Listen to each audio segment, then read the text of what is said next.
Hi friends, మీరు చూస్తున్నారు Honda డియో bike. బండికి వచ్చేసి మనకి సైలెన్సర్ అయితే కట్ అయింది. ఇది వచ్చేసి పైప్ అయితే మార్చాల్సి ఉంటుంది. పైప్ అయితే తీసుకొని వచ్చాము. పైప్ వచ్చేసి మనకి 330 అయితే పడింది. ఇది ఇప్పుడైతే వెల్డింగ్ షాప్కి అయితే తీసుకెళ్ళి దీన్ని వెల్డింగ్ అయితే చేయాల్సి ఉంటుంది. మనము అక్కడ ఓపెన్ చేసి మనం అక్కడే వెల్డింగ్ చేయాల్సి ఉంటుంది. ఓపెన్ అయితే చేశాను, ఇప్పుడు చూడవచ్చు మీరు క్లారిటీగా. ఇప్పుడైతే దీంట్లో పీస్ అయితే ఉంది, అది కట్ చేసి మనం బయటకు అయితే తీస్తున్నాము. పాతది తీసేసి కొత్తది అయితే ఫిట్ చేసుకోవాల్సి ఉంటుంది.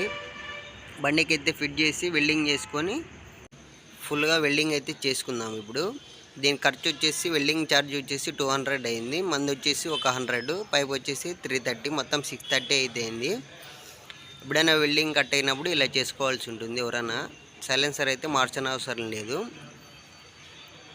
కంప్లీట్ అయితే అయిపోయి ఇచ్చింది. ఇప్పుడైతే మనం షాప్కి అయితే తీసుకొచ్చాము, కంప్లీట్ అయిపోయింది. ఇది ఫ్రెండ్స్ ఇవాళ అప్డేట్. Thanks for watching.